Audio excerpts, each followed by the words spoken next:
ছুটির পরে স্কুল খুলেছে, আমি স্কুলে এসেছি। তো ভাস্বতী নামে এক ম্যাম আমাকে বলেছিল, কেন তিলক করে স্কুলে এসেছিস? তোকে বারণ করেছি, তাও কেন এসেছিস?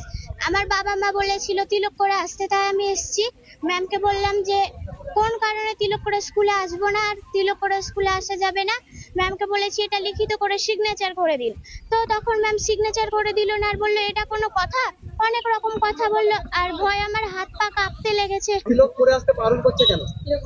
কারণ তাদের জিজ্ঞাসা করেছিলাম ম্যাম কেন করে আসবো না, বলছে চোখে খুব ধরছে, এর মাঝে করে আসিস না। তিলক করে যাচ্ছি তো তাদের চোখে খুব ধরছে নাকি।